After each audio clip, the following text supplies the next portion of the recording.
यस्तु आत्मरतिरेव स्यात् आत्मतृप्तस्य मानव आत्मेव च संतुष्टो तस्य कार्य न विद्यते।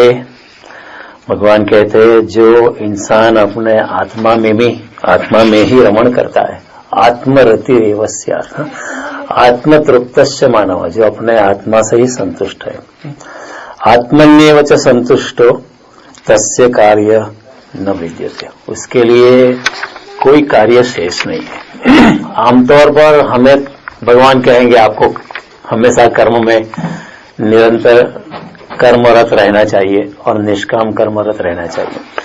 लेकिन जो इंसान की आत्मा में ही रहती है, जो इन संसार के पोलैरिटीज से, संसार से, द्वंद्व से जो परे हो गया है, जो अपने से ही तृप्त है और जो अपने ही आत्मा में ही रममाण है, ऐसे इंसान के लिए कोई भी कर्तव्य नहीं है। वैसे नैव तस्य कृतेनार्थो न अकृतेनश्च कश्चन, ऐसा इंसान कुछ करे तो भी ठीक, न करे तो भी ठीक। उसके लिए कोई ऐसा जरूर नहीं कि उसको ये करना ही चाहिए या न करना चाहिए, उसके लिए कोई न करने का भी आग्रह नहीं है। ऐसा इंसान कभी ऐसा नहीं कहेगा कि अभी मैं तो योगी हो गया, मुझे करने की कोई जरूरत नहीं है। आप चाहेंगे तो वो करेगा, उसमें न करने का भी उसको आग्रह नहीं है। न चास्य सर्वभूतेषु कश्चित् अर्थ व्यपाश्रय, ऐसे इंसान को किसी भी भूत मात्र पे, सांसारिक घटना पे, सांसारिक पदार्थ पे उसको कोई भी आश्रय रखना नहीं पड़ता है, क्योंकि ऐसा इंसान जो परमात्मा के साथ जुड़ गया है, अपने आत्मा में ही जुड़ गया है, ऐसे इंसान की फिक्र प्रकृति कर लेती है, दिव्य शक्तियां कर लेती है और परमात्मा खुद कर लेता है। तो भगवान ने ये बहुत गहन बातें की है। ये this is kind of an exception, ये जो नियम होते हैं उसमें अपवाद होते हैं, उसके लिए भगवान ने ये बात की। इसलिए भगवान कहते हैं तस्माद असक्तम सततम कार्यम कर्म समाचर असक्तो ही आचरण कर्म परमाप्नोति पुरुषम।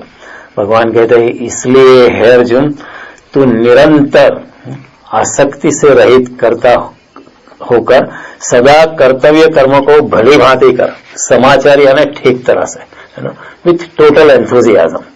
ऐसा नहीं अभी कृष्ण कहते तो करते, ऐसा नहीं, ठीक तरह से, बड़े प्यार से, बड़ी निष्ठा से, बड़े आदर से, भली भांति कार्यम कर्म समाचर, ठीक तरह से। असक्तो ही आचरण कर्म परमाप्नोति पुरुष, इस तरह आसक्ति से रहित होकर जो कर्म करता हुआ मनुष्य परमात्मा को प्राप्त कर ही लेता है। और फिर भगवान कहते कर्मण्ये वही संसिद्धि आस्थिता जनकादय लोक संग्रह विवापी संपत्स्यन कर्तुम अर्हसि। जनक आदि राजा ज्ञानी जन भी आसक्ति रहित होकर कर्म द्वारा ही परम सिद्धि को प्राप्त हुए थे।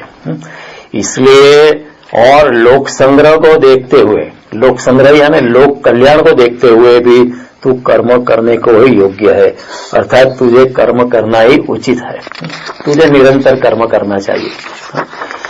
तो भगवान गीता के कर्मयोग की बातें बहुत जोर से आगे बढ़ा रहे। भगवान अपनी अनासक्ति के बारे में भी बात करते हैं, तस्माद असक्तम सततम, इसलिए हे अर्जुन तू हमेशा अनासक्त भाव से अपना कार्य करता रह और इस तरह असक्त ही आचरण कर्म परमाप्नोति पुरुष, इस तरह अनासक्ति से भरा हुआ तू अपना कर्तव्य कर्म करता रहेगा तो तू मुझे प्राप्त कर ही लेगा। इंसान भगवान कहते हैं कि कर्मयोग से भी आप मुझे पा सकते हो। ऐसा नहीं कि आपको ध्यान में ही बैठना पड़ेगा, ऐसा नहीं कि आपको भक्ति में ही जाना पड़ेगा। अगर आप कर्मयोगी के टाइप है, अगर आपको कर्म करना अच्छा लगता है तो भगवान कहते हैं अनासक्त भाव से अगर आप कर्म करते रहोगे तो आप मुझे प्राप्त कर ही लोगे। तो इस तरह भगवान कहते हैं स्वकर्मणा त्वम अभ्यर्च्य सिद्धिम विन्दति मानव, अपने अपने कर्म का फल भगवान के चरणों में रखकर परम सिद्धि को लोग प्राप्त कर लेते हैं। परम सिद्धि यानी परमात्मा के साथ अपनी एकात्मकता को साध लेते हैं, यानी कि अपना जो सच्चा स्वरूप जो है परमात्मा को पाना यानी अपने को ही पाना है। हम अपने आप से ही बिखर गए। जन्मों जन्म की यात्रा में हम अपने आप से ही बिछड़ गए। परमात्मा को पाना यानी अपने आप को ही पाना, अपना स्वरूप ही पहचानना। जैसे ही अपने ही आपको अपना स्वरूप प्राप्त कर लेते हैं, अपना स्वरूप पहचान लेते हैं, परमात्मा को भी पहचान लेते हैं। तो अर्जुन भी गीता के उपदेश के बाद कहता है, नष्टो मोह स्मृतिर्लब्ध्वा तव प्रसादात् मयाच्युत स्थितोस्मि गत संदेह करिष्ये वचनम तव। हे कृष्ण, आपकी कृपा से नष्ट मोह, मेरा मोह यानी मेरा अहंकार, मेरी माया का जाल जो मैंने ही खड़ी की थी, वो नष्ट हो चुकी है आपकी स्मृतिर्लब्ध्वा। मेरा सच्चा स्वरूप जो था मैं उसको पा गया हूं। सारे गीता का सार अर्जुन कहते, स्मृतिर्लब्ध्वा, जो मैंने खो दिया था, जो मेरे पास ही था। स्मृतिर्लब्ध्वा तव प्रसादात् मया अच्युत। हे अच्युत, आपके प्रसाद से अभी मैं स्थितोस्मि, मैं अपनी स्थित प्रज्ञता में हूं। गत संदेह, मेरे सारे संदेह चले गए। करिष्ये वचनम तव, मैं I will follow you by letter and by spirit. Many times we follow things by letter but not by spirit. We are so technical. जैसे कानूनी तौर पे हम उसका पालन कर रहे हैं। अर्जुन कहता है, आई will follow you what you से भगवान। अभी मुझे मेरा जो आत्म स्वरूप था, स्मृति लब्ध्वा। सारी यात्रा इसी है, अपना जो स्वरूप हमने जो खो दिया है, जिससे हमारी पहचान हमने ही खो दी है जन्मों जन्म की यात्रा में, माया के आवरण में, उसे उघाड़ना है और कुछ नहीं है। और वैसे तो जो शंकराचार्य कहते, चिदानंद रूप शिवोहम, मैं तो शुद्ध आत्मा, शुद्ध बुद्धि ही हूं, और कुछ करना नहीं है, अपने स्वरूप को पहचानना है। जैसे इंसान अपने स्वरूप को पहचान लेता है, परमात्मा को तुरंत, शीघ्र, by default, it is set automatically. इसलिए हमारे योगियों ने कहा, आत्मा सो परमात्मा। जैसे ही आत्मा की पहचान होती है, वैसे ही परमात्मा से पहचान हो ही जाती है। तो पार्वती जी भी रामायण सुनने के बाद शिव जी से कहती है कि अब मैं कृतकृत्य भयो तव प्रसाद विश्वेश उपजे राम भक्ति दृढ़ बीते सकल कलेश। आपकी कृपा से अर्जुन पूरी गीता को सुनने के बाद ये कहता है कि नष्टो मोह स्मृतिर्लब्ध्वा तव प्रसादात् मया अच्युत स्थितोस्मि गत संदेह करिष्ये वचन। पार्वती जी भी रामायण सुनने के बाद शिव जी के मुख से सुन करके कि तुम्हारे प्रसाद, तव प्रसाद विश्वेश उपजे राम भगति दृढ़, मुझे राम के प्रति दृढ़ भक्ति पैदा हुई। राम के प्रति भक्ति तभी होती है जब हम अपने आप में ठहरते हैं। जब हम संसार में घूमते रहते हैं तब तक राम में भक्ति नहीं हो सकती, तब तक राम में भक्ति हो नहीं सकती। तो उपजे राम भगति दृढ़ बीते सकल कलेश, यानी बीते सकल कलेश का मतलब ये कि नष्टो मोह, मेरा मोह चला गया। सारे क्लेश जो जगत में है वो मोह से है, माया के कारण ही दुख है। इसलिए पार्वती जी कहती बीते सकल कलेश। जो वाक्य अर्जुन ने गीता में कहा है वही वाक्य पार्वती जी ने शिव जी से कहा है। और जब पार्वती जी शिव जी को सुनती है तो एक पति को नहीं सुनती है, वो भी एक योगिनी होकर, एक परम शिष्या होकर, एक परम गुरु से सुनती है। ऐसा संसार भर में कहीं मिलेगा नहीं हमें। आमतौर पर पत्नी पति को नहीं सुनेगी और पति भी पत्नी को नहीं सुनेगा। लेकिन ये तल अलग है। जब पार्वती जी सुनती है शिव जी को तो परम भक्ति से, वो पति और पत्नी का रिश्ता तो एक सांसारिक, एक मोहरा हो जाता है, वो टेक्निकल हो जाता है।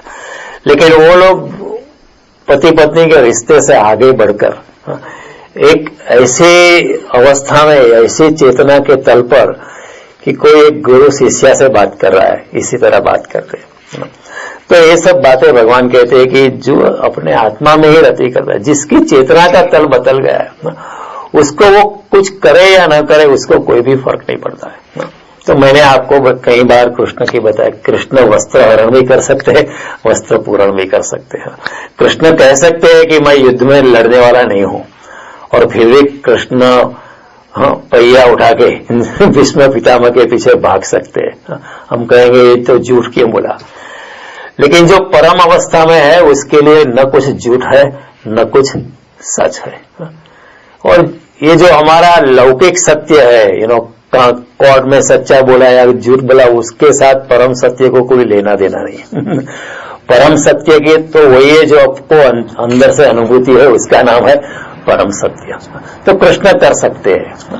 तो ऐसे लोगों के लिए ये सब यस्तो आत्मरतिरेव स्यात् आत्मतृप्तस्य मानव आत्मैव च संतुष्टो तस्य कार्य न विद्यते नैव तस्य कृतेनार्थो न कृतेनेहस्य कश्चन न चास्य सर्वभूतेषु कश्चिद अर्थ व्यापार। उसको कुछ करने से या न करने से कोई मतलब नहीं है, और उसको किसी भी संसार के किसी भी भूत मात्र पे आधार रखना नहीं पड़ता है, क्योंकि परमात्मा, प्रकृति और दिव्य शक्तियां उसकी फिक्र कर लेती है। राम सदा सेवक रुचि राखी। जिस राम राखे तेने कौन चाखे। अनन्यास चिंतयन्तो माम ये जना पर्युपासते तेषाम नित्याभियुक्तानाम योगक्षेम वहाम्यम। उसके भरण पोषण की जिम्मेवारी मैं लेता हूं। हमें विश्वास नहीं आता है कि कैसे होगा, लेकिन जिन लोगों ने किनारे पे खड़े रहने के बजाय जिन्होंने भक्ति के सागर में डुबकी लगाई है, उसका ये अनुभव है कि हर स्टेप्स पे, जिंदगी के हर दौरान पे, जिंदगी के हर मोड़ पे भगवान ने हाथ थामा है। और उसी अवस्था में भक्त लिखते मारी नार तमारे हाथ हरि संभाल जोरे। वो हो ही जाता है, वो आंतरिक अनुभूति की बात है। और भगवान अब कहते हैं कि तस्मात् असक्तम सततम कार्यम कर्म समाचर असक्त ही आचरण कर्म परमाप्नोति पुरुषम। भगवान अनासक्ति की बात करते हैं। भगवान कहते हैं इस तरह अनासक्ति से जो इंसान इस संसार में जीता है, और अनासक्ति से कर्म के फल के ऊपर बिल्कुल आसक्ति किए बिना जो इंसान जीता है और अपना कर्म निरंतर करते जाता है, वो भी मुझे प्राप्त कर लेता है। तस्मात् असक्तम सततम कार्यम कर्म समाचर असक्तो ही आचरण कर्म। इस तरह अनासक्ति से अपना कर्म करते करते परम आपनोति पुरुष मुझे प्राप्त कर लेता है। ये भी एक परमात्मा को पाने का एक ढंग है। परमात्मा अनलिमिटेड है, भगवान जो है अमर्यादित है, इसलिए उनको पाने के रास्ते भी अमर्यादित है। ऐसा नहीं यही रास्ता है, ऐसा नहीं यही रास्ते से चल सकते हो। किसी भी रास्ते से आप परमात्मा को पा सकते हो। गंगा में अगर डुबकी लगानी है तो कलकत्ता से डुबकी लगाओ या कहीं गंगोत्री से डुबकी लगाओ, लेकिन गंगा के पानी का आनंद, उसकी पवित्रता, उसकी आह्लादकता, उसमें डुबकी, भक्ति से डुबकी आप लगाओगे, आपके हृदय में जो प्यार जगेगा वो एक ही है, कहीं से भी लगाओ।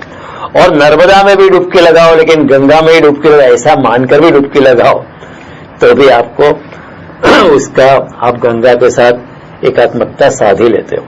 तो परमात्मा को पाने के अनेक रास्ता है। ऐसा नहीं कर्मयोग से ही पा सकते हो, भक्ति योग, you can achieve him from any way, from any permutation and combination. और करोड़ों रास्ते हैं, अनेक रास्ते हैं। हर इंसान की पाने का तरीका अलग होता है, अभिव्यक्ति अलग होती है।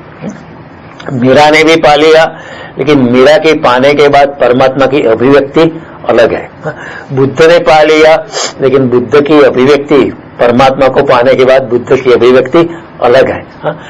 रमण महर्षि ने भी पा लिया, लेकिन रमण महर्षि की अभिव्यक्ति अलग है।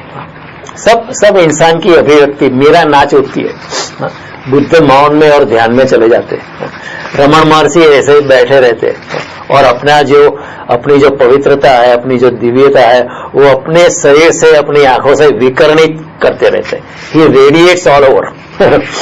ऐसा इंसान बैठा भी रहे, कुछ भी ना करे, हमने कभी देखा नहीं रमण महर्षि को कुछ काम करते। ऐसा इंसान बैठा भी रहे फिर भी लोक मंगल ही होता है उनसे।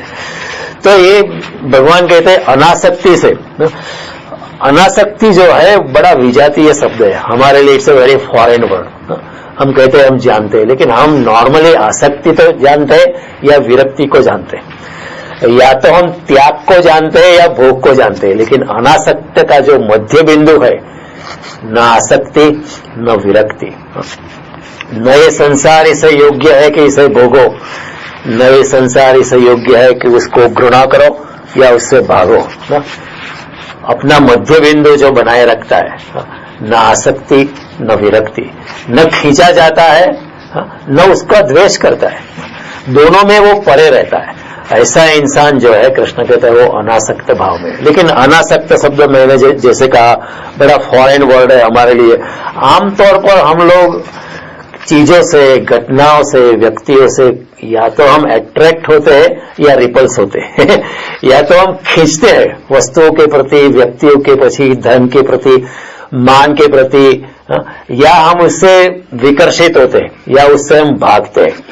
त्यागी जो है वो भागता हुआ नजर आता है, वो धन का त्याग करता हुआ नजर आता है, स्त्री से भागता है या पुरुष से भागती है, या मान से भागती है, नहीं नहीं हमें कुछ नहीं चाहिए, मैं तो त्यागी हूं। और भोगी जो है वो धन के पीछे भागता है, स्त्री के पीछे भागता है, या पुरुष के पीछे भागती है, या मान के पीछे भागता है। हमें लगता है त्यागी जो है उल्टा कर रहा है भोगी के बजाय। लेकिन अनासक्त जो है न पदार्थ के प्रति भागता है या पदार्थ से भागता है भोगी जो है वो भोग के प्रति भागता है, और त्यागी जो है वो भोग से भागता है, लेकिन दोनों के बीच में भोग है भोगी जो है स्त्री के प्रति भागता है और त्यागी जो है वो स्त्री से भागता है, लेकिन दोनों के बीच में फिर भी उसका मध्य बिंदु स्त्री है। एक मुख किए खड़ा है, एक पीठ करे किए खड़ा है, लेकिन दोनों की चित्त दशा में कोई ज्यादा गुणात्मक फर्क नहीं है। दोनों एक दूसरे, दोनों पदार्थ से जुड़े हैं, दोनों स्त्री से जुड़े हैं, दोनों पुरुष से जुड़े हैं। एक पॉजिटिवली जुड़ा है, एक नेगेटिवली जुड़ा है, उतना ही फर्क है। अनासक्त जो है वो दूसरी ही बात है, वो बड़ी एसोटेरिक, बड़ी क्वालिटेटिवली डिफरेंट बात है। वो कृष्ण का ये मध्य बिंदु जो है वो एक समझने के जैसा है, जहां किसी चीज के प्रति न आकर्षण है न विकर्षण है, न विरोध है न उसके प्रति कोई लालान्वितता है। जहां चीजों के प्रति, व्यक्तियों के प्रति, घटनाओं के प्रति, मान के प्रति, सम्मान के प्रति, अपमान के प्रति हमारी कोई दृष्टि ही नहीं बचती, तब अनासक्ति का मध्य बिंदु घटित होता है। तब तक अनासक्ति नहीं होती है, तब तक हम आसक्ति और विरक्ति उसके बीच में हम ऑसिलेट होते हैं we are never in the middle. जैसे वो घड़ी का पेंडुलम होता है ना, either it is on the left hand side और it is on the right hand side. वो पेंडुलम जब राइट हैंड साइड पे जाता है तो वो वहां नहीं ठहरता, वो बाईं ओर जाने की ऊर्जा को इकट्ठा करता है, physique from the angle of physical energy, and whenever it is on the left hand side it is gathering energy to go towards right hand side, but it is never in the middle. उसी तरह हम संसारियों का जो है we fluctuate between। वैरागी होना आसान है, कई बार ऐसा होता है जिस चीज में हमारी आसक्ति होती है उसी चीज पे हमारी विरक्ति हो जाती है। जिस चीज के प्रति हम खींचते हैं उसी चीज के प्रति से हम भागते भी है। जिस स्त्री को इंसान चाहता था जब तक नहीं मिली तब तक बहुत सुंदर थी, लेकिन जब मिल गई, कुछ साल बीत गए, फिर उसको थोड़ी सी विरक्ति हो जाती है। अति परिचयाद अवज्ञा जब भी किसी भी चीज का आप अनुभव ज्यादा कर लेते हो तो उसी चीज से आप थोड़े विरक्त हो ही जाते हो लेकिन ये विरक्ति होती है तो वो सच्चा त्याग नहीं है, क्योंकि it is nothing but repulsion.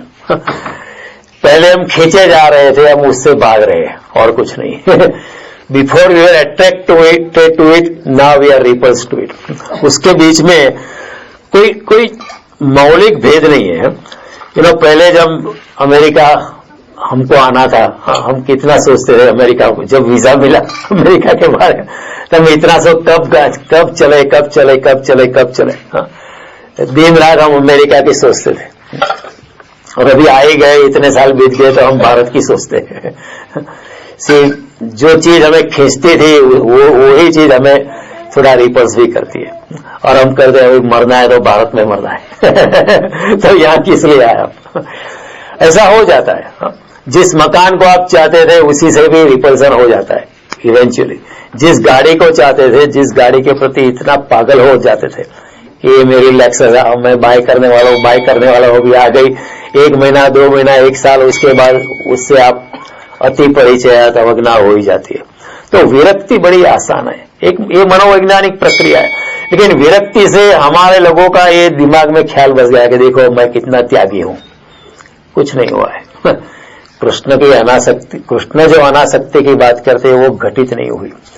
जब तक हमें छोड़ना पड़ता है, छोड़ने के लिए प्रयास करना पड़ता है, तब तक वो त्याग नहीं है।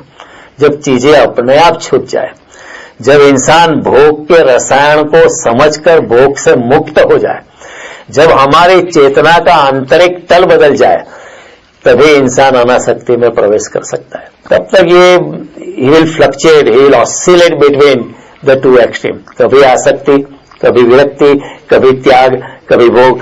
इस अवस्था में इंसान चलता ही रहेगा तो अनासक्ति जो है दोनों प्रक्रिया से ऊपर है।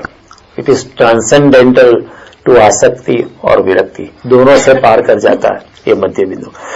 भगवान श्री कृष्ण ने अनासक्ति का नाम दिया है, बुद्ध ने उसे उपेक्षा का नाम दिया। बुद्ध कहते ऐसी बात कि न हम उस तरफ है न इस तरफ है। महावीर ने वितराग की बात की, न राग न वैराग्य, न राग न वैराग्य। कई लोगों को ऐसा होता है कि अभी मुझे इतना वैराग्य पैदा हो गया, मैं सब कुछ छोड़ने वाला हूं बहुत भोग में रहने के बाद भी इंसान को ऐसा लगता है कि अब मुझे थोड़ा सादगी भरा जीवन चाहिए। और जो बहुत सादगी भरा जीवन जीता है उसको कभी कभी सपने में ख्याल आता है कि मैं क्या है इधर हिमालय में तपस्या कर रहा हूं, लोग वहां देवता पिक्चर देख रहे हैं, मुझे वहां जाके देखना चाहिए। हिमालय में भाग जाने से आपका संसार छूट गया ऐसी कोई बात नहीं है। वहां भी संसार, वहां भी आसक्ति रहती है। घर छोड़ के इंसान भाग जाता है, फिर आश्रम के साथ आसक्ति हो जाती है। ऊपर से लगता है कि त्याग हो गया, लेकिन आश्रम के साथ आसक्ति हो जाती है। आश्रमों में भी साधु लड़ते चिपिया आवाज करता है, घर में बर्तन आवाज करता है। घर छोड़ के इंसान भाग जाता है, आश्रम में वही संसार चला आता है। वहां चिपिया आवाज करता है, साधु चिपिया से लड़ता है। कई बार आश्रमों में भी झगड़ा होता है। एक इंसान था, वो लोग कहीं दूर जगह जाके, कहीं जंगल में जाके ध्यान कर रहे थे। तो 2 इंसान एक पेड़ के नीचे ध्यान कर रहा था, एक इंसान दूसरे पेड़ के नीचे ध्यान कर रहा था। एक दिन ऐसा हुआ जो दूसरा इंसान स्नान करने के लिए नदी पर गया था, तो एक तीसरा इंसान आया। वो जो इंसान नदी की ओर गया था, नदी में स्नान करने गया था, उसकी जगह पे आके बैठ के ध्यान करने लगा। वो जब वापस आया तो वो उसके साथ लड़ने लगा कि ये जगह मेरी है ये ध्यान करने की जगह मेरी। ऊपर से जो छूट गया है संसार, लेकिन अभी भी आसक्ति है। अभी कृष्ण की जो अनासक्ति है वो घटित हुई नहीं है। ये ध्यान करने की जगह मेरी है। जब तक मेरे की जंजीर है तब तक मैं कैदी बनता है।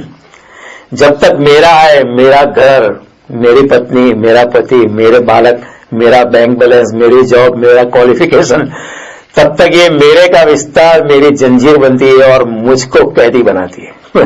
तब तक कृष्ण की जो अनासक्ति है वो घटित नहीं होती। कई लोग भाग जाते हैं, कई लोग 20-30 साल के संन्यास के बाद भी दोहराते रहते हैं कि देखो मैंने जब संन्यास लिया था तो इतने लाखों रुपयों का त्याग किया था, इतनी जमीनों का त्याग किया था, इतनी प्रॉपर्टीज को मैंने लात मारी थी। अगर 40-30 साल के बाद भी अगर इंसान गिनती रखता है कि मैंने इतना त्याग किया था, तो समझना कि अभी त्याग, लात मारी होगी लेकिन लात ठीक तरह से लगी नहीं। कई बार होता है लात मार दी लेकिन लगे, क्योंकि अभी भी गिनती कर रहा है, अभी भी उसके साथ अटैचमेंट है। तो वो कृष्ण की अनासक्ति जो है वो घटित नहीं हुई। त्याग किया है, ऊपर से त्याग किया है, लेकिन अभी मन फिर भी उसके साथ कनेक्टेड है। चित्त की अवस्था बिल्कुल बदली नहीं है, अभी भी वो ये अनाउंस करते जाता है। हालांकि संन्यास के वस्त्र धारण किए, दाढ़ी बढ़ाई है, कुछ भी किया है, ऊपर से सन्यासी है, लेकिन फिर भी अभी चित्त की अवस्था में कोई गुणात्मक परिवर्तन नहीं हुआ है। अभी भी कृष्ण की जो अनासक्ति है, कृष्ण का जो मध्य बिंदु है वो घटित नहीं हुआ, उसका निर्माण नहीं हुआ।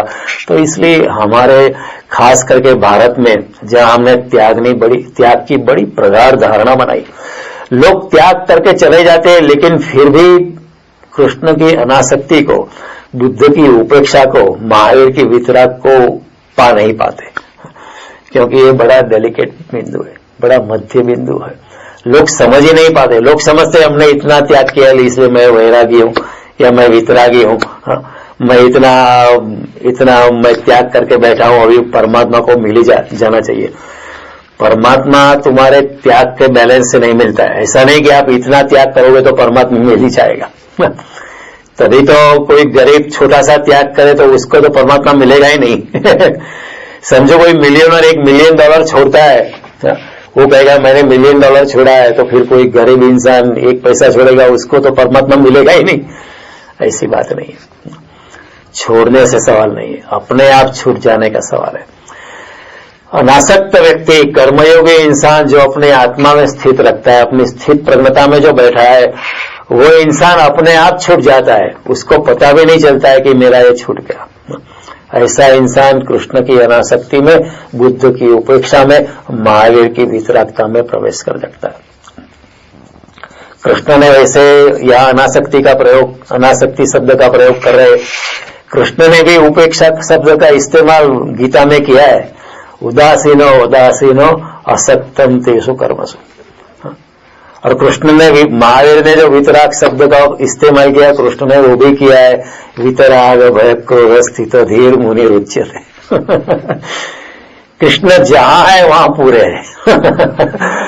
कृष्ण जहां है वहां पूरे है, पूर्ण पुरुषोत्तम। इसलिए तो अनासक्ति जो है ये बड़ी दूसरी चीज है। अनासक्त कहेगा न ये संसार इसे योग्य है कि इसे भोगो, न ये संसार इसे योग्य है कि इसे त्यागो। जब पकड़ना ही नहीं तो छोड़ना कैसा? जब आपने संसार को पकड़ा ही नहीं है तो फिर उसको त्याग करने की भी क्या आसक्ति है? क्यों वाई डू एम्फोसाइज दैट? इसलिए जहां हो संसार में भले चाहे रहो, लेकिन फिर भी आप अनासक्त भाव से रह सकते हो। पकड़ना ही नहीं तो छोड़ना कैसा?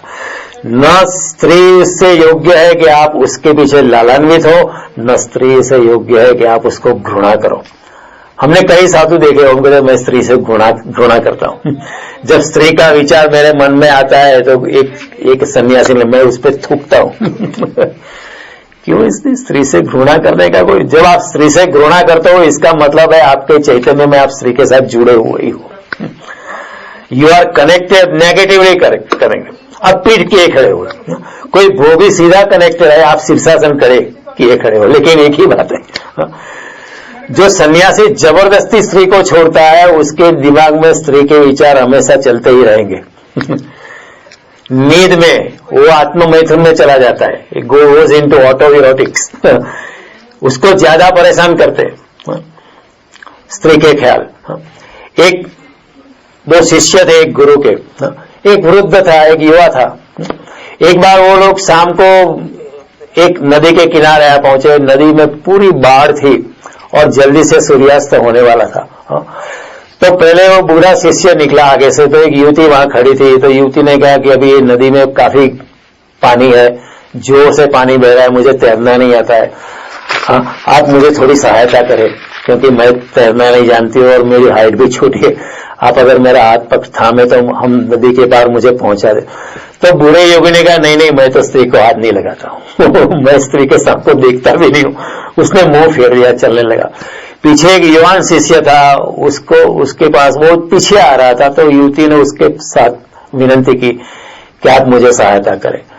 तो युवान ने कहा कि नदी बड़े जोर से है और आप इतनी छोटी है, और मैं आपका हाथ थामूंगा तो भी आप डूब जाएगी, आपके ऊपर सर के ऊपर पानी लगा। आप ऐसा कर, आप मेरे कंधे पे बैठ जाओ, मैं आपको पार लेके जाऊंगा। और उसने युवती को कंधे पे बैठा दिया और ले जाने लगा।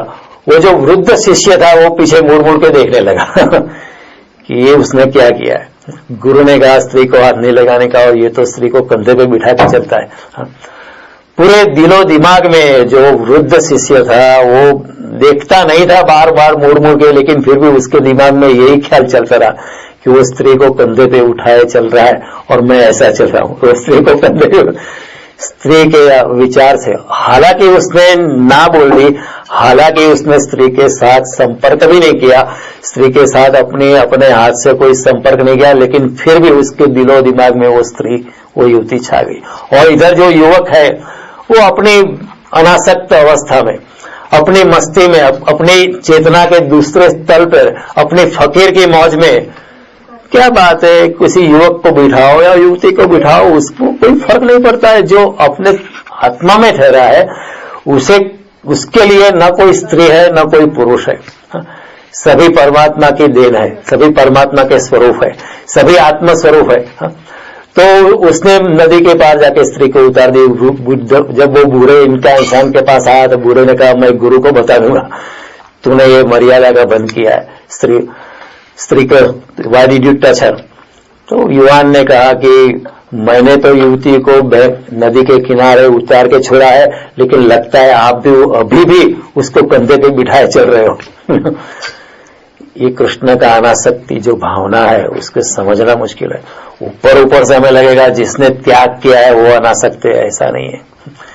जबरदस्ती जहां छूटता है वहां आपका मन भोग में और जोर से लग जाता है।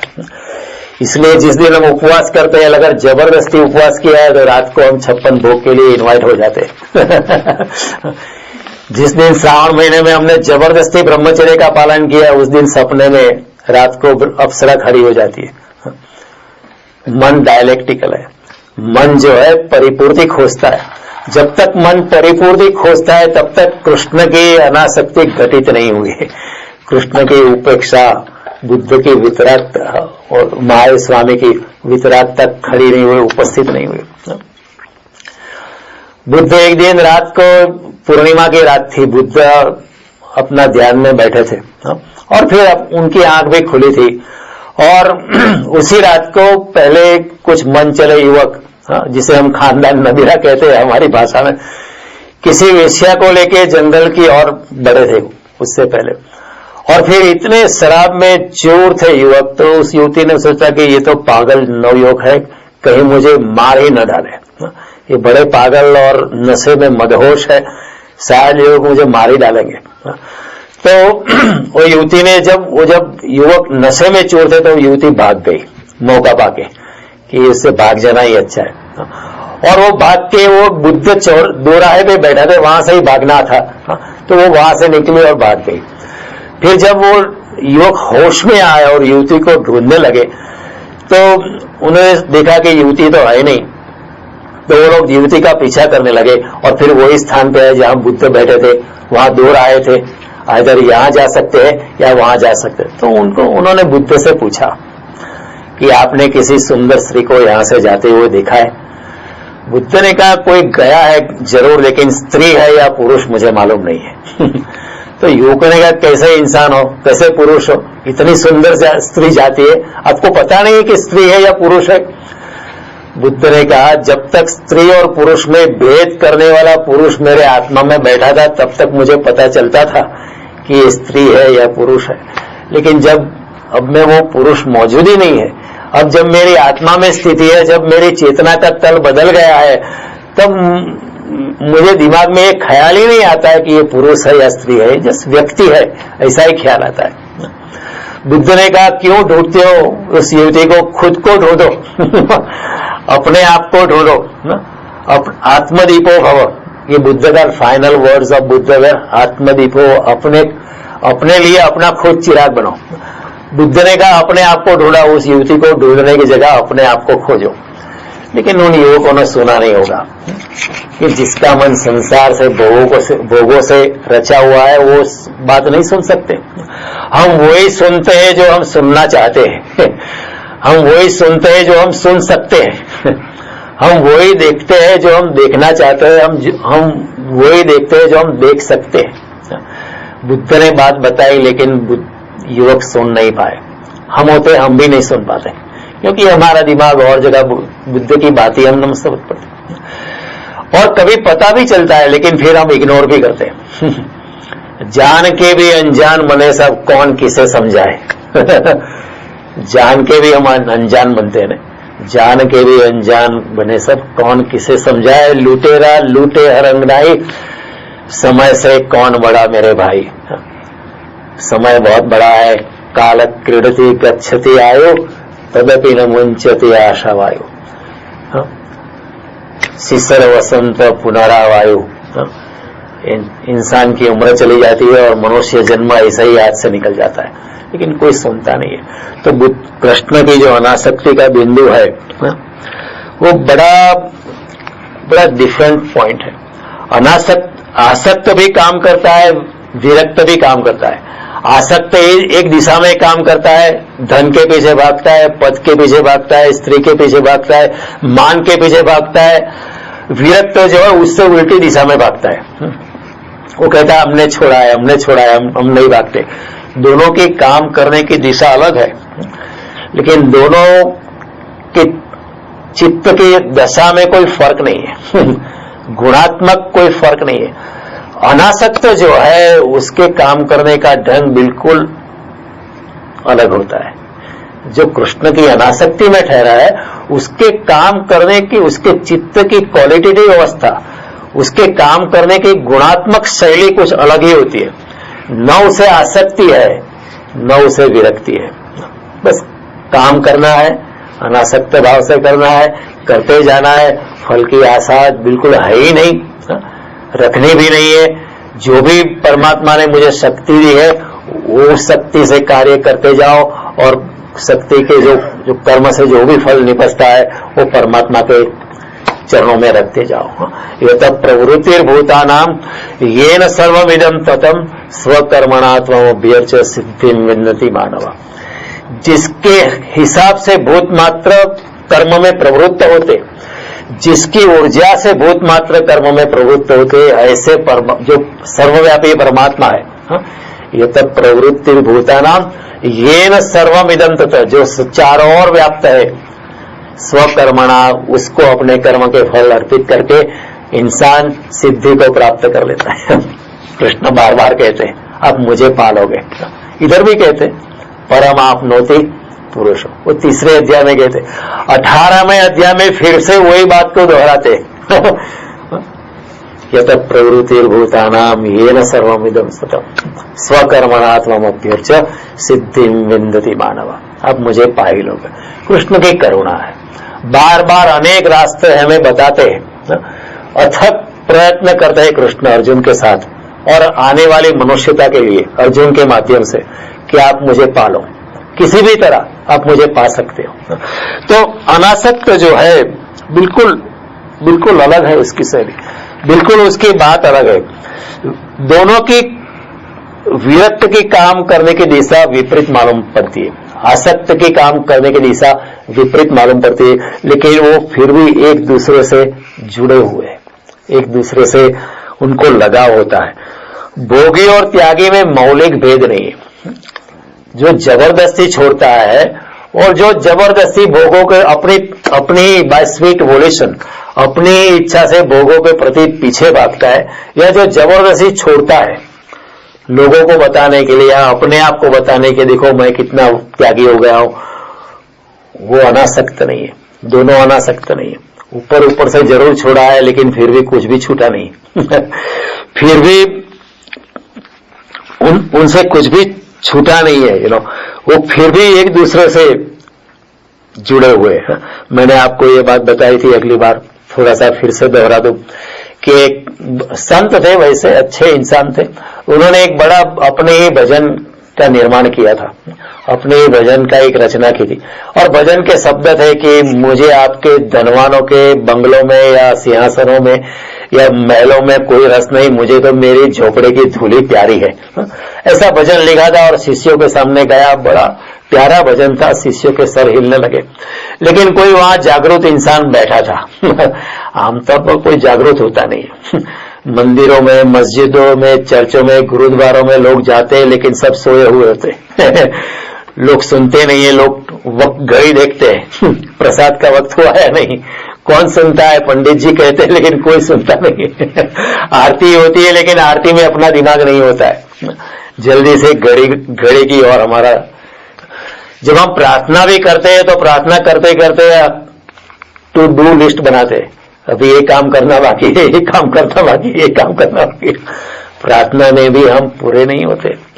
तो बड़ा अच्छा भजन था, लेकिन एक जागरूक इंसान था, उसने पूछा कि अगर आपको धनवानों के महलों में आपको रस नहीं है, आपके झोपड़े की धूल प्यारी है, तो आपने ये भजन लिखने का भी कष्ट क्यों किया? मुझे लगता है कि आप लिखते हैं कविता कि आपको धनवानों के बंगलों में रस नहीं है, महलों में रस नहीं, लेकिन मुझे लगता है कि आपको रस है। तो वो इंसान भी अच्छा था, सोचने लगा, उसने कहा आप मुझे मिलने आना। वो मिलने गया, उस वक्त शिष्यों की भीड़ न थी नेचुरली। तो उसने कहा आपने कैसे, वो एक अच्छा इंसान होगा, हाँ आमतौर पर ऐसी बात किसी को अच्छी नहीं लगती है, लेकिन इंसान अच्छा होगा। उसने कहा कि मुझे रस है। आपने कैसे पहचाना? आपकी बड़ी कृपा, आपने शिष्टाचार का ख्याल ना किया, सबके बीच में बोल दिया मुझे कि मुझे रस है। मुझे अभी भी रस है, ऐसे मैंने गीत तो लिखा है, ऐसे तो मैं सन्यास के वस्त्र धारण किए खड़ा हूं, लेकिन मुझे धनवानों के महलों में, अमीरों के धन में, मान में, कीर्ति में फिर भी मुझे रस था। जब तक मैं संसारी था तब मेरी और कोई देखता भी नहीं था। जब से मैंने सन्यास के वस्त्र धारण किए, लोग मेरे पांव छूते मुझे अपने घर में इनवाइट करते, मेरी पधरामणी करते, लेकिन मुझे रस है। लेकिन ऐसा ही होता है, ऊपर ऊपर से तो छूट जाता है, लेकिन धन में रस होता है। तो कहने का तात्पर्य यह है कि आसक्त और विरक्त दोनों धन में उत्सुक होते हैं, स्त्री में उत्सुक होते हैं, पुरुष में उत्सुक होते हैं, मान में उत्सुक होते हैं, दोनों एक दूसरे से पीठ किए खड़े होते हैं, लेकिन फिर भी उनकी अनासक्ति घटित नहीं होती। अनासक्ति एक बिल्कुल अलग बिंदु है। कृष्ण की अनासक्ति जो है ऐसी अवस्था है जहां इंसान का आंतरिक परिवर्तन हो चुका है, अंदर से इंसान बदला है, ऊपर से नहीं। ऊपर से आप सन्यास के वस्त्र धारण करके बैठ सकते हो, लेकिन वो अनासक्ति नहीं है। ऊपर से कुछ भी हो, वो शंकराचार्य जी गए जटिलो मुंडित लुंचित केश लोग सरगंजा करा लेता है, बाल बढ़ाते हैं या दाढ़ी बढ़ाते, भगवान कहते ये सब अपने आप को ही धोखा देने के उपाय है। शंकराचार्य कहते भज गोविंदम उन्होंने जब लिखा, ये अपने ही आपको धोखा देने की बात है। ठीक तरह से आपको अनासक्ति आपके हृदय में घटित हुई नहीं है। तो ये बातें समझनी है कि अनासक्ति का चित्त जो है, अनासक्त जो है, उसका चित्त बिल्कुल अलग होता है। हाँ? कई लोग होते हैं, देखो इंसान का चित्त डायलेक्टिकल होता है। हाँ? मैं जब बड़ौदा में रहता था तो हमारे घर के सामने अंधेरी गली होती थी, तो हर रोज रात को जब 9 to 12 का शो जब छूटता है सिटी में, तो रोज करीबन 1 बजे लोग घर आने लगते हैं। हाँ? तो अंधेरी गली में जब गुजरते हैं तो वो सीटी बजाने लगते हैं। जब दिन में गुजरते तो नहीं बजाते, जब रात को गुजरते तभी बजाते। सीटी बजा के वो लोग कहना चाहते कि हम कोई डरे नहीं है, हम तो सीटी बजाते लेकिन आपका सीटी बजाना ही खबर देता है कि आपके दिल में डर है, नहीं तो आप सीटी क्यों बजाते हो? जब दिन में वही गली से गुजरते हो तब सीटी नहीं बजाते हो, रात को उसी गली से गुजरते हो तो सीटी बजाते हो। आप बताना चाहते हो कि हम कोई डरे हुए इंसान नहीं, हम तो सीटी बजाते, लेकिन आपकी सीटी खबर देती है कि डर है। उसी तरह आपका त्याग, ऊपर से जो आपने छोड़ा है, ऊपर से आप जो भाग गए हो, ऊपर से आप धन छोड़ा है, स्त्री छोड़ी है, मान छोड़ा है, सम्मान छोड़ा है, लेकिन छोड़ने की प्रक्रिया भी खबर देती है कि आपने छोड़ा है, लेकिन आप सच्ची में छूटा नहीं है। लात मारी है फिर भी लगी नहीं है अभी भी आपको रस है, अभी भी आपका चित्त उसमें उलझा हुआ है, अभी भी आप उसके विचार से ही आपका मनोमंथन हो रहा है, अभी आप विरक्त नहीं हो, आप अनासक्त नहीं हुए। तो कृष्ण की जो अनासक्ति की बात है वो बड़ी दूसरी बात है। राग का मतलब है क्या? रंग है। राग का मतलब क्या? रंग शब्द से राग शब्द निकला है, आसक्त का चित्त जो है पदार्थ से और धन से रंगा हुआ है, और जो विरक्त है जिसे हम त्यागी कहते हैं उसका चित्त भी पदार्थ से और धन से रंगा हुआ है, बट एक शत्रु की तरह। भोगी का चित्त रंगा हुआ है एक मित्र की तरह, त्यागी का चित्त रंगा हुआ है एक शत्रु की तरह।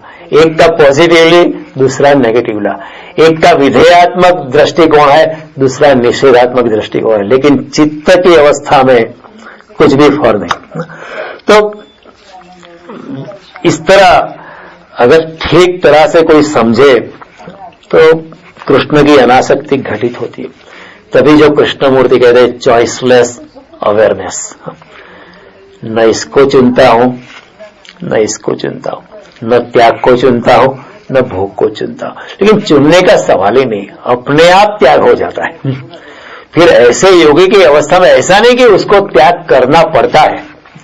आमतौर पर इंसान को बड़े प्रयत्न करने पड़ते हैं, बड़ी जबरदस्ती अपने आप को समझा बुझा के अपने आप के ऊपर ही थोड़ा सा दबाव डाल के अपने आप को ही थोड़ा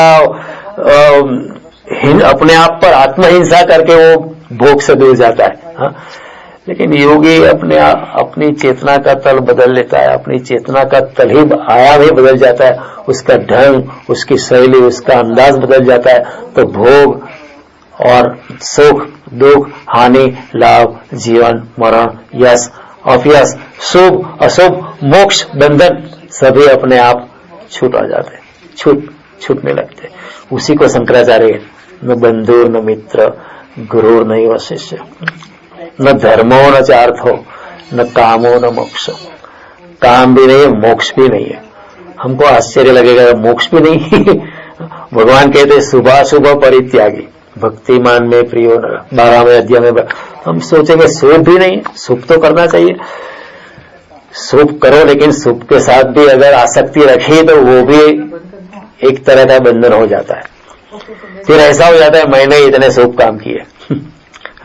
फिर पुण्य का बैंक बैलेंस हम गिनते हैं, हमने इतना डोनेशन किया है, हमने इतना किया है, हमने इतना किया है। फिर त्याग का बैंक बैलेंस लोग रहते हैं कि हमने इतना त्याग किया है, इतना त्याग किया है, इतना त्याग किया है। जब तक बैंक बैलेंस रखते हैं, जब तक गिनती रखते हैं, तब तक कृष्ण की अनासक्ति घटित नहीं होती है। तो जब कृष्ण अनासक्ति की बात करते हैं तो बड़ी बड़ी गहन बात है, वो मीरा की बात है। करना फकीरी, जब फकीरी करना है तो क्या दिलगिरी। सदा मगन में रहना जी, अपनी फकीर की मौज में। कोई दिन हाथी, कोई दिन घोड़ा, कोई दिन पैदल चलना जी। पैदल चलना है तो ठीक है, अगर कोई वजह नहीं आज हाथी पे जाना है तो ठीक है, हाथी पे जाएंगे। हमको हाथी से कोई विरोध नहीं है, न घोड़े से विरोध है, न मर्सिडीज कार से विरोध है। हाँ? कोई दिन भोजन, कोई दिन लाडू, कोई दिन फाकम फाका जी। अगर आपके घर आए आप लाडू देते ठीक है, लाडू से कोई विरोध नहीं है, क्योंकि लाडू से कोई आसक्ति ही नहीं है। लाडू का त्याग क्यों करना, जब पकड़ना ही नहीं था तो छोड़ना कैसा। ठीक है, आप लड्डू देते तो लड्डू खा लेते हैं, इसमें क्या है। और कोई दिन लड्डू नहीं मिला तो ठीक है, फाकम फाकी चलती है। कोई फरियाद नहीं। अगर परमात्मा ने कुछ दिन एक दिन खाना नहीं दिया तो ठीक है, इतने दिन दिए उसके लिए मैं अनुग्रहित हूं। आज उपवास करवा लिया, मेरे लिए ठीक ही होगा। लेकिन हम उपवास का मतलब नहीं जानते। आमतौर पर उपवास हमारा जो है ज्यादातर अनाहार होता है, उपवास नहीं होता है। न खाने को हम उपवास कहते हैं।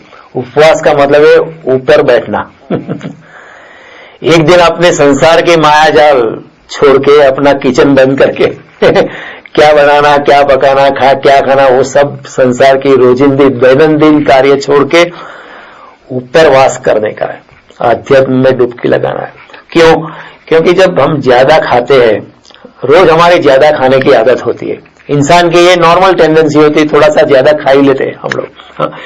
इसलिए कृष्ण कहेंगे मिताहार, ताकि थोड़ा बैलेंस हो जाए। तो ज्यादा खा लेने की हमारी टेंडेंसी हो, लेकिन ज्यादा खाने से क्या होता है कि हमारी चेतना जो है फिर पेट पे केंद्रित हो जाती है, पचता नहीं है। फिर हम अगर ध्यान में बैठे, भजन में बैठे, कीर्तन में बैठे, आध्यात्मिक शास्त्रों का अध्ययन में, तो हमारा चित्त शास्त्र में नहीं लगता है, पेट पे लग जाता है।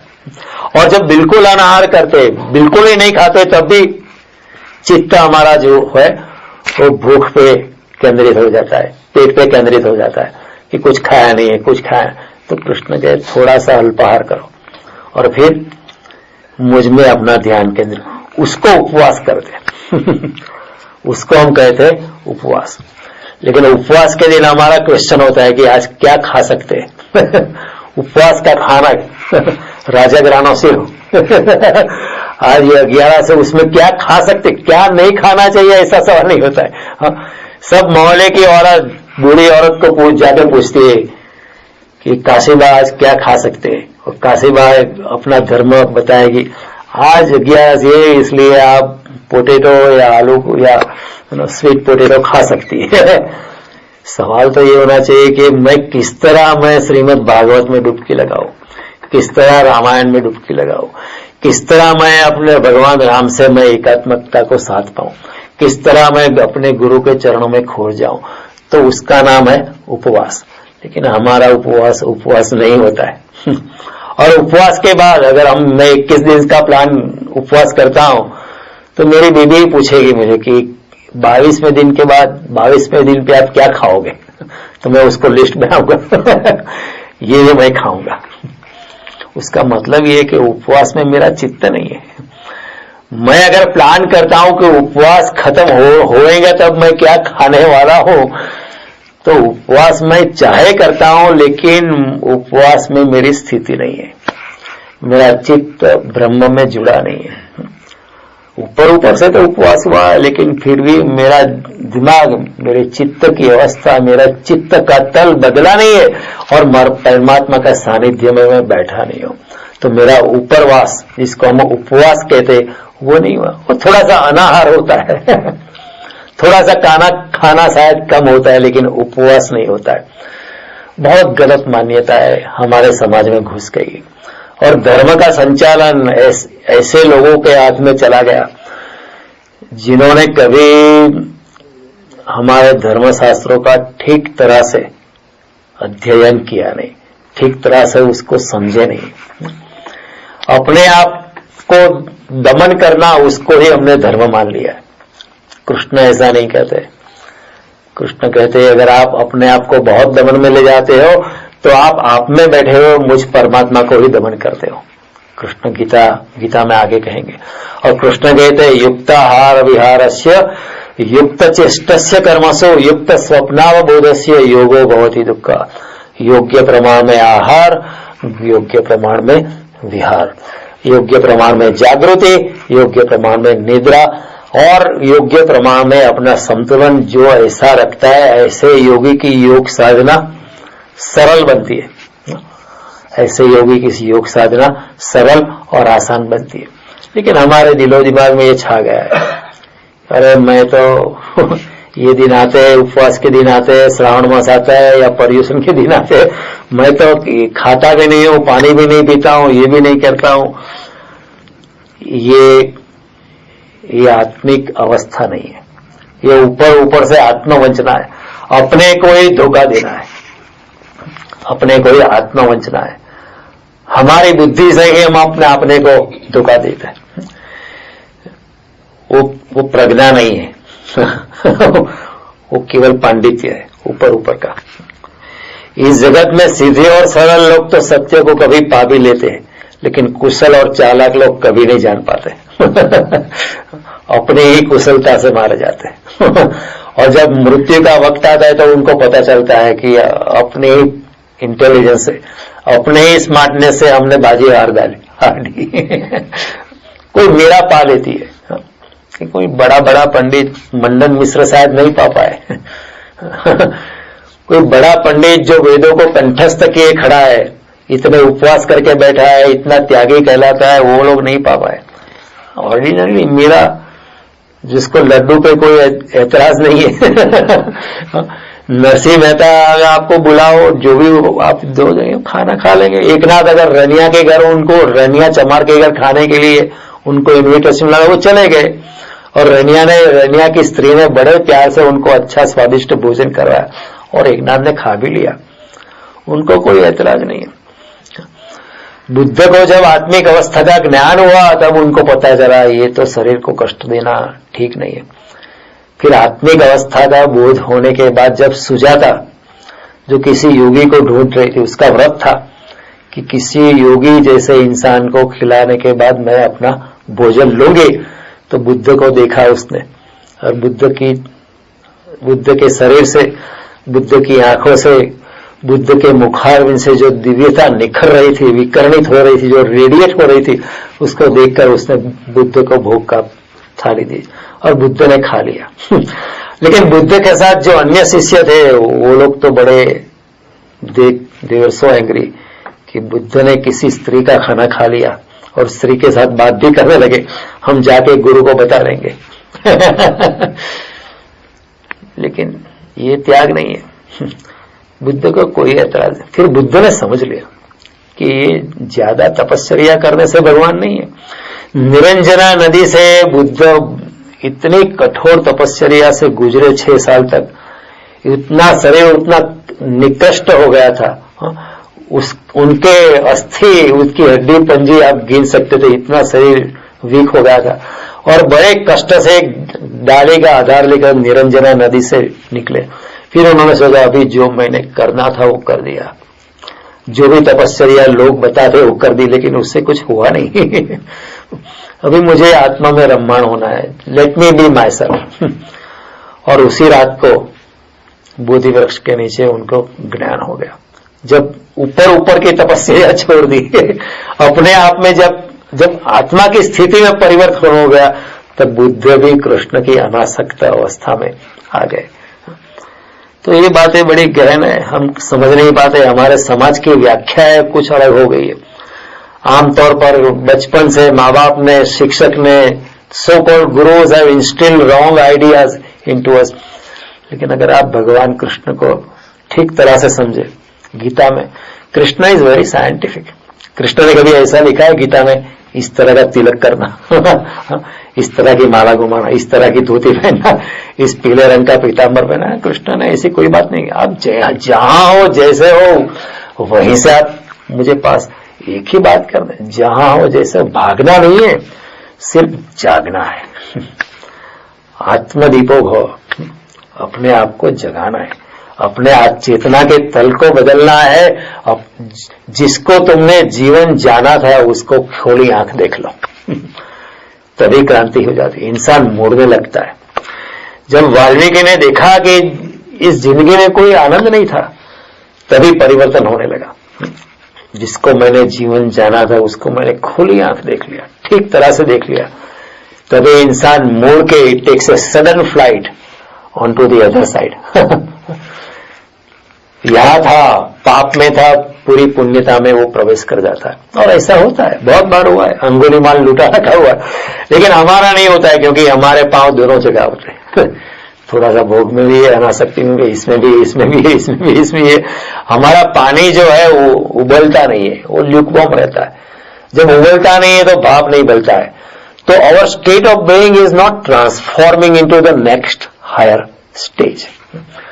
हम पानी बने रहते हैं, हाँ, कुनकुना पानी है, but we don't transform into vapour. हमारा आंतरिक, क्योंकि हमारी तीव्रता नहीं है। परमात्मा को पाने के लिए हमारे दिल में इतनी तीव्रता, वो ठीक है, कर लेंगे, अभी तो उम्र बहुत पड़ी है, अभी जल्दी भी क्या है, अगला जन्म भी तो है, कर लेंगे।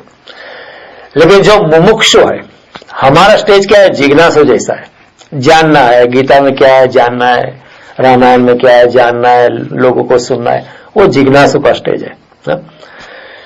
लेकिन मुमुक्ष अवस्था में हम लोग नहीं आए। जिसे शंकराचार्य कहते हैं ना, मुमुक्षत्व। ऐसे प्यास लगे, ऐसे लागे लगन की मीरा हो गई मगन। इंसान जब पागल हो जाता है परमात्मा के लिए, ऐसे तड़पन लगती है जैसे कोई मेले में बिखरा हुआ बालक अपनी मां को ढूंढता है। इसी तरह हम अगर परमात्मा का, तो तब फिर आत्मा के लेवल पे परिवर्तित होता है, तो फिर अनासक्ति अपने आप घटित होती है। उसके लिए प्रयत्न नहीं करना पड़ता है, वो अनायासी से उपस्थित होती है। जिस तरह रेगिस्तान में कोई इंसान एक पानी के बूंद के लिए तरसे, इस तरह भगवान भक्त जो है भगवान के लिए तरसता है। बहुत विरह की अग्नि उसको जलाने लगती है, तब उसको अनासक्ति का बिंदु, आत्मा का तल उसका बदल जाता है। हमारा लिकवम है, ये भी करते, वो भी करते, ये भी करते, लेकिन आत्मा के तल पर कभी भी हम प्रवेश नहीं कर पाते। और हमारा अनासक्ति का जो मध्य बिंदु है वो कभी घटित नहीं। ऊपर से तो इंसान कुछ भी हो सकता है। जिसको हम सज्जन कहते हैं वो भी कभी स्वप्न में बुरे स्वप्न देख ही लेता है और जिसको हम बुरा इंसान कहता है वो भी कभी कभी स्वप्न में अच्छे स्वप्न, शुभ कार्य के स्वप्न देख ही लेता है। ये हो जाता है, लेकिन अनासक्त बिंदु में आना बहुत मुश्किल था। मैंने ये पहले बताया था, बहुत पहले, कि एक पुजारी था और एक वेश्या थी। मंदिर के सामने ही वेश्या का मकान था। It was very different kind of situation. और पुजारी का वो प्यार से वैसे तो आरती वगैरह पूजा पाठ क्रिया करता था, लेकिन उसका मन वेश्या में रहता था। वो कभी कभी सोचता था कि सारा गांव उस वेश्या को विजिट करता है, मैं नहीं जा पाता क्योंकि लोग मुझे पहचान रहे, पंडित जी आप यहाँ क्या कर रहे हो मैं नहीं जा पाता हूँ। वो हमेशा ऐसा सोचता था। हालांकि वो पुजारी था, ऊपर से तो वो पुजारी था, भगवान की अर्चना करता था, आरती करता था, वंदना करता था, लोगों को धर्म का उपदेश भी देता था, लेकिन उसका चित्त वो सुंदर वेश्या में लगा रहता था। हर रात को उसकी नजर वेश्या के घर में जो संगीत या राग और रंग जो चल रहा था उसी में उसका दिमाग लगा रहा, और वेश्या का चित्त पूजा में लगा हुआ था। वो अपने आप को कोसती रही कि ये भी मेरा क्या जन्म है, मुझे शरीर को बेचना पड़ता है, ये मेरी मजबूरी है, अगले जन्म में मैं शायद इस मंदिर की पुजारन हो जाऊं और भगवान का दर्शन कर पाऊं। मेरी इतनी भी एलिजिबिलिटी नहीं कि मैं मंदिर में प्रवेश कर पाऊं, लोग मुझे मंदिर में भी आने नहीं देंगे। वो कभी कभी जब मंदिर में जब आरती पूजा चली, वो अपने दरवाजे की ओर से भगवान का दूर से दर्शन कर लेती बड़े प्यार से। और एक बार ऐसा हुआ, पुजारी भी मर गया और वेश्या भी मर गई, और वेश्या को स्वर्ग में प्रवेश मिल गया और पुजारी को नरक में प्रवेश मिल गया। तो पुजारी ने कहा कुछ गलत हो गया, मैं नरक में आ गया और वेश्या को स्वर्ग में प्रवेश मिल गया, ये क्या बात हुई। यमदूतों को पुजारी ने बोला कुछ गलत है, तो यमदूतों ने कहा ठीक है हम जांच करते हैं। Some wires have got crossed, positive and negative have been wrongly connected. लेकिन ऊपर से यम का संदेश आया नहीं, जो ठीक हुआ, जो हुआ है वो ठीक ही हुआ है पुजारी नरक में जाएगा और वेश्या स्वर्ग में जाएगा। मनोभाव क्या है, मनोदशा क्या है, ऊपर से आप क्या हो उससे कोई मतलब नहीं है, अपनी चित्त की दशा क्या है। देयरफॉर भगवान से मन मना भव मद भक्तो भव मद याजी माम, तेरा मन मुझे दे, तेरा चित्त मुझे दे। और जब अपना मन भगवान में दे दे तो अपना मन खो ही जाता है, और जब मन खो जाता है तो मन के खो जाने से संसार भी खो जाता है। क्योंकि संसार क्या है, मन ही संसार है। जब तक मन है तब तक संसार है, क्योंकि मन जब तक है तब भविष्य में हम घूमते हैं, भूतकाल में घूमते, कभी वर्तमान में नहीं होते। मन मीन्स भविष्य, मन मीन्स भूत। कभी भी हमारा मन वर्तमान में ठहरता नहीं, क्योंकि मन इतना चंचल है, यहाँ इसी क्षण पे कभी नहीं ठहरता है। तो जब भविष्य ही मिट जाता है, भूत भी मिट जाता है, तो मन वर्तमान में आ जाता है, और परमात्मा he is here and now. परमात्मा इज इन वर्तमान, और वर्तमान में जो प्रवेश करता है वो बारीक एटर्निटी, वो टाइमलेसनेस में आ जाता है। जो योगी वर्तमान में प्रवेश करता है वो समय से पार, समयातीत, त्रिकालातीत, एटर्नल, टाइमलेस अवस्था में प्रवेश कर जाता है। क्योंकि वर्तमान का एक बड़ा बारीक बिंदु है जिसे हम देख नहीं पाते। हमेशा हमारा मन भविष्य में होता है, कभी भी हम वर्तमान में होते हैं, कल के लिए काम करते हैं, हमेशा कल कल कल कल कल कल कल, कभी भी हमारा चित्त वर्तमान में होता नहीं। लेकिन जब वर्तमान में प्रवेश करते हैं तो हम अपने ही आप में, अपने केंद्र पे आ जाते हैं और परमात्मा को प्राप्त कर लेते हैं। तो भगवान ने जनक राजा का उल्लेख किया है, बड़े सोचने जैसी बात है। जनक राजा ऊपर से तो भोग में है इतना इसमें पॉलिटिकल झंझट में उतना राज कारोबार है, उतना ये झंझट है, उतनी रानियां है, उतनी संपत्ति है, फिर भी जनक राजा पद्म पत्र इवं बसाय, बिल्कुल योगी की तरह है, बिल्कुल योगी। भगवान ने जनक राजा का इसलिए उल्लेख किया है यहाँ गीता में, जहां हमको दो दिखाई पड़ते, जहां अगर हम तीसरा दिखाई पड़े, द थर्ड पॉइंट, तुरीय अवस्था, तीसरा परमात्मा भी है हानि लाभ, जीवन मरण, जस अपयस, मोक्ष बंधन, शुभ अशुभ, ये सब जगत की पोलैरिटी से तीसरा बिंदु जब हम पकड़ते तब हम अनासक्ति में प्रवेश करें, तब हमें चीजें रंगती नहीं है तब हम रंगाते नहीं है, तब हमें कोई राग नहीं पकड़ता है, न त्याग पकड़ता है, न त्याग न भोग। जब पकड़ना ही नहीं तो छोड़ना कैसा जब छोड़ना ही नहीं तो पकड़ना भी कैसा। योगी अपने मध्य बिंदु में योगरतो व भोगरतो व संगरतो व संगहीन यस्य ब्रह्मणि रमते चित्तम नंदति नंद, जिसके दिल में ब्रह्म का निवास हो गया है, वो हमेशा अपने आनंद में, अपनी मौज में और परमात्मा से हमेशा जुड़ा हो। और भगवान कहते हैं ऐसे इंसान से लोक मंगल होता है।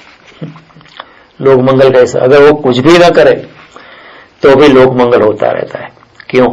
क्योंकि जब तक आसक्ति है तब हमारे दिल में बहुत परेशानी रहती है, और जब तक त्याग भी है, ऊपर से त्याग रहता है, तो फिर हमारा चित्त भोग में डूबा रहता है। स्त्री से इंसान भागता है लेकिन स्त्री से मन जुड़ा रहता है। पुरुष से अगर योगिनी भाग जाती है लेकिन उसका मन चित्त जो है पुरुष में ही जुड़ा रहता है, जबरदस्ती छुड़ा है। आसक्त और विरक्त दोनों की चित्त की अवस्था शांत नहीं होती है, निर्मल नहीं होती है, पवित्र नहीं होती है। आसक्त के दिल में अनासक्ति के दौरे पड़ते विरक्ति के दौरे पड़ते, और विरक्त के दिल में आसक्ति के दौरे पड़ते। विपरीतता हमें बुलाती है।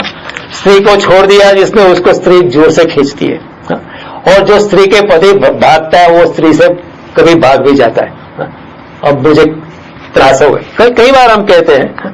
तो सिर्फ अनासक्त इंसान जो है न आसक्ति में है न विरक्त है, वो शांत हो जाता है, वो पवित्रता में आ जाता है।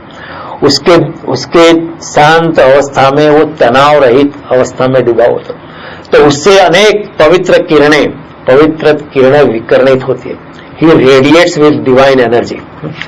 ऐसा जो अनासक्त इंसान है, ही रेडिएट्स विद डिवाइन एनर्जी। उसके होने में, उसके बैठने में, उसके उठने में ही दिव्यता प्रकट होती है। इसलिए अर्जुन सवाल पूछता है, स्थित प्रज्ञस्य का भाषा समाधि सस्य केशव स्थित धीर किम प्रभासित किम आसित व्रजित। वो कैसे चलता है वो कैसे बोलता है, वो कैसे उठता है, वो कैसे बैठता है। उसके उठने में, उसके बैठने में, उसके बोलने में, उसके मौन में, उसके देखने में, उसको न देखने में, उसको आंख खोलने में, आंख बंद करने में भी दिव्यता ही बहती रहती है। तो इसमें संसार का हमेशा मंगल ही होता है। अनासक्त व्यक्ति की मनोदशा से, उसकी गुणात्मक स्थिति से मंगलकारी तरंगे उठती रहती है। फिर रमण महर्षि कुछ भी न करे लेकिन फिर भी मंगल कार्य होते ही रहते, अपने आप हो जाते।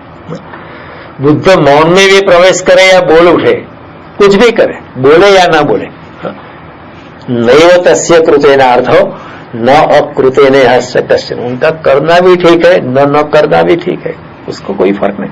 कुछ भी करे उसमें से हमेशा उनके लिए दिव्यता ही प्रकट होती रहती, और ऐसा लोग संसार के लिए मंगलकारी हो जाते हैं।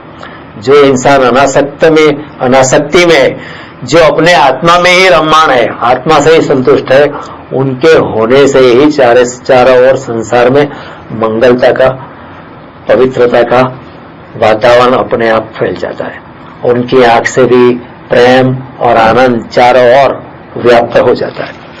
और इसी तरह अद्वैत में इंसान रहता है। जब भी हम पक्ष में रहते हैं या विपक्ष में रहते हैं तो हम द्वैत के जगत में प्रवेश हो जाते हैं, और ब्रह्म जो है वो अद्वैत में है।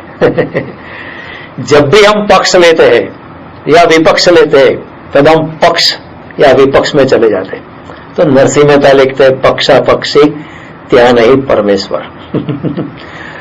एक को चुन लिया दूसरे के विपरीत और दूसरे के चुन लिया किसी और से विपरीत, तो हम चॉइसलेस अवेयरनेस में होते नहीं, अनासक्ति में होते नहीं। तो कृष्ण का जो अनासक्त का जो बिंदु है वो बड़ा एसोटेरिक है, बड़ा गहन है और बड़ा सोचने जैसा है। ऊपर ऊपर से जो त्याग करते हैं वो कोई अनासक्ति नहीं है। न त्याग न भोग, न हानि न लाभ, न जीवन न मरण, न सुख न अशुभ, न मान न अपमान, न सुख न दुख। सभी पोलैरिटी से जो तुरीय अवस्था में अपने आत्मा के केंद्र पे जो बैठता है वो ही इंसान सच्ची अनासक्ति में है। और ऐसा भगवान कहते हैं तस्मात् असक्तम सततम कार्यम कर्म समाचर असक्तो ही आचरण कर्म परमाप्नोति। ऐसा इंसान जो अनासक्ति में बैठ गया है, अपनी आसक्ति के बिना अनासक्ति में कार्य करता रहता है, ऐसा इंसान परम परमात्मा को प्राप्त ही कर लेता है। तो जब अगले मंगलवार को हम मिलेंगे तो कृष्ण की अगली बात भगवान जो यहाँ कहते हैं कि यद यद आचरति श्रेष्ठ तत्तदेव उतरो जना स यद प्रमाणम कुरुते लोकस्तद अनुवर्तते। ये श्लोक भी एक गहन श्लोक है, उसके बारे में हम सोचेंगे और उसके बारे में मैं आपको अपनी यथामति, यथाभक्ति और यथाशक्ति समझाने का प्रयास करूंगा। तो यथाशक्ति ही कहना पड़ता है क्योंकि मैं भी पूरी तरह से गीता को पकड़ नहीं सकता। जब तक आत्मा में अवस्था नहीं है तब तक गीता को पाना मुश्किल है। जैसे तुलसीदास जी कहते हैं मनमति रंग मनोरथ राहु।